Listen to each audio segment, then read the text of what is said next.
Hi there, I'm John from CNCKing.com, and today we're making a custom laminated mold for UV printing.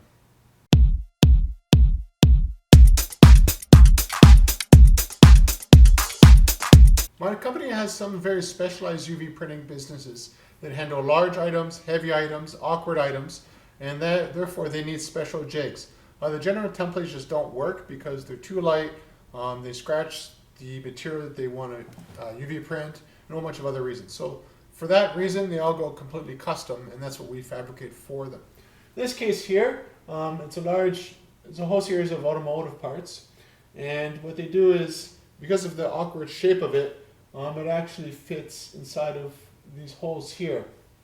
So what that allows them to do is print on the side that they want, have the repeatability that they need, and still, have something that's able to hold in the UV printer while their printing is happening. The thickness of the final product, is a little bit more than 2.5 inches thick. It's laminated, as you can see by the lines here.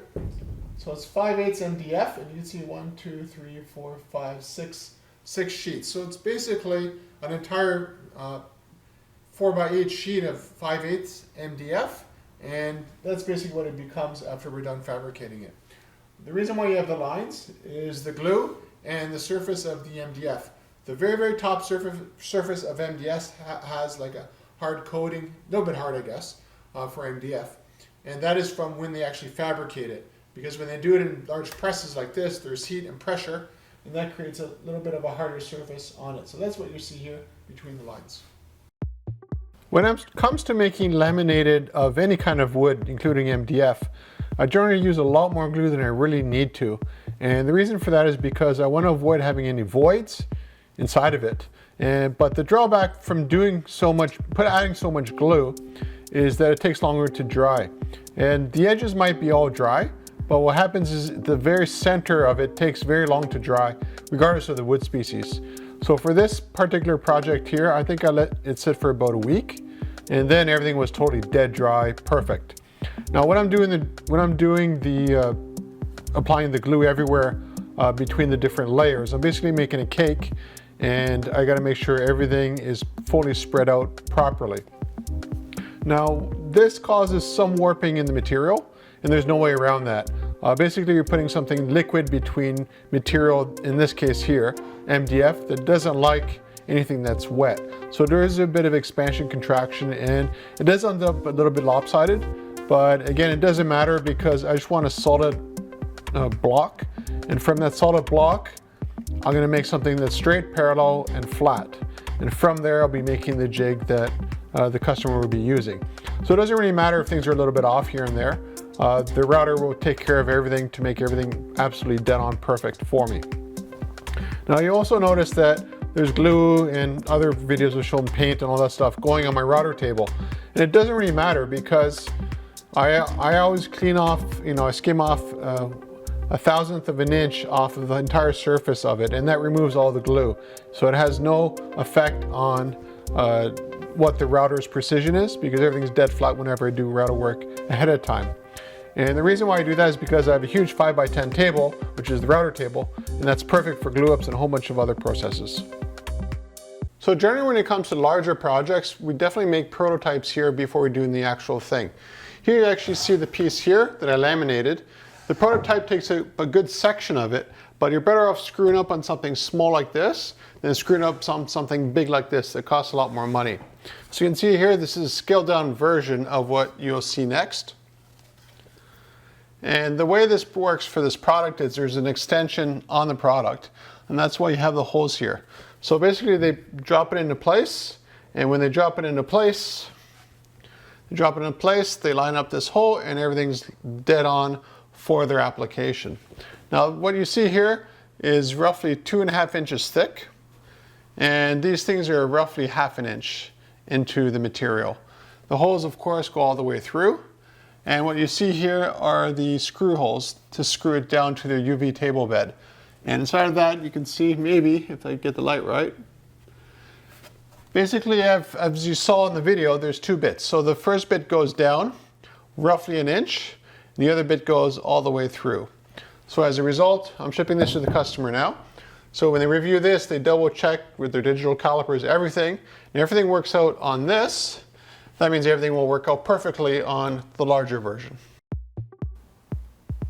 The hardest aspect of running CNCKing.com, and the hardest thing to get over when I first started, was realizing that I only have one chance to do a lot of these things. And whether it's laser work on very expensive material, or etching on prototypes for other customers, or military sort of stuff, and even these kind of molds. There's a week already put into this before I even do any routering work. So glue, MDF, and so forth, as you've seen. And if I screw anything up, I have to start all over again. And that's something that takes a while to get over. And you have to sort of realize that you have the experience to pull it off perfectly the first time so that you don't end up with the second, and third, and fourth time. Something that helps a little bit for these kind of projects, for both me and the customer, is when I did the prototype, because then they have something to play around at their end to make sure the spec that they sent to me works for their application, and at the same time gives me a chance to verify the programming that I've done, and then I apply that to the larger piece as you see here.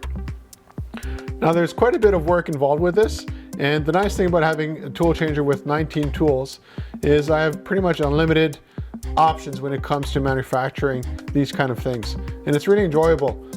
When I first got this router, I had 19 tools. I was coming from a machine that had 4.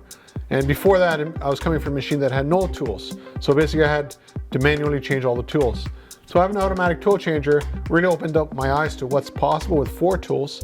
And now that I have 19, I basically used up all the ones in the back already. And as you see on the head there, I have 1 tool already there. And I have a couple more coming in that will fill up the rest of it. And I'll probably be in a year from now wondering, how come I only have 19 tools? I should have like 40 or 50. There's just so much flexibility that happens with having an automatic tool changer. They just don't realize it when it comes to manufacturing these kind of things.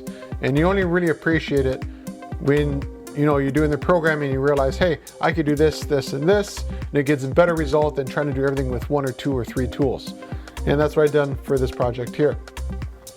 Now you'll notice that the covering for the dust is a very shallow one, and that's because my longest bit, I believe it's 6 inches long, and you got to remember what you see there is 3 inches. You have 2 inches in the collet, so it gives you about 1 inch of play, and that's not really a lot if you think about it, because that inch is quickly eaten up by the scrap that you see around you that I did not machine out. So while I was doing this project, I was running the machine extra slow just to make sure the collet didn't make contact with the MDF that I wasn't machining, because it wouldn't affect the machine. It'd just throw this thing right off the table and have to start all over again. So it's something to be careful with. So if you're looking for custom UV printing jigs, any size, any shape, we can fabricate them for you here in the shop using a variety of different materials. In this case here, it's MDF. It could be acetyl, it could be Delrin. Basically any sort of material works, including aluminum. We find a lot of our customers just don't have the volume they need for the aluminum, and MDF is a wonderful material for UV printing. The advantage is there's no reflection back. It's very easy to modify, so if you have certain parts that maybe you didn't do your measurements right or so forth. We always do prototypes, of course, but sometimes things happen. It's very easy to modify in the shop. It's basically glorified cardboard, and it's actually quite durable. You got to think of UV printing. All you're doing is putting the pieces in, taking them out. You're not throwing it on the ground and trashing it around. So they last quite a long time. And if you have enough volume where this is not enough, then of course the next step up is Delrin or acetyl, depending on the spec that you need and the thickness and so forth. So looking for custom printer jigs, but also these jigs can be used for other materials or other sort of projects as well. Contact me at CNCKing.com. We'll make them for you and ship them right to your door.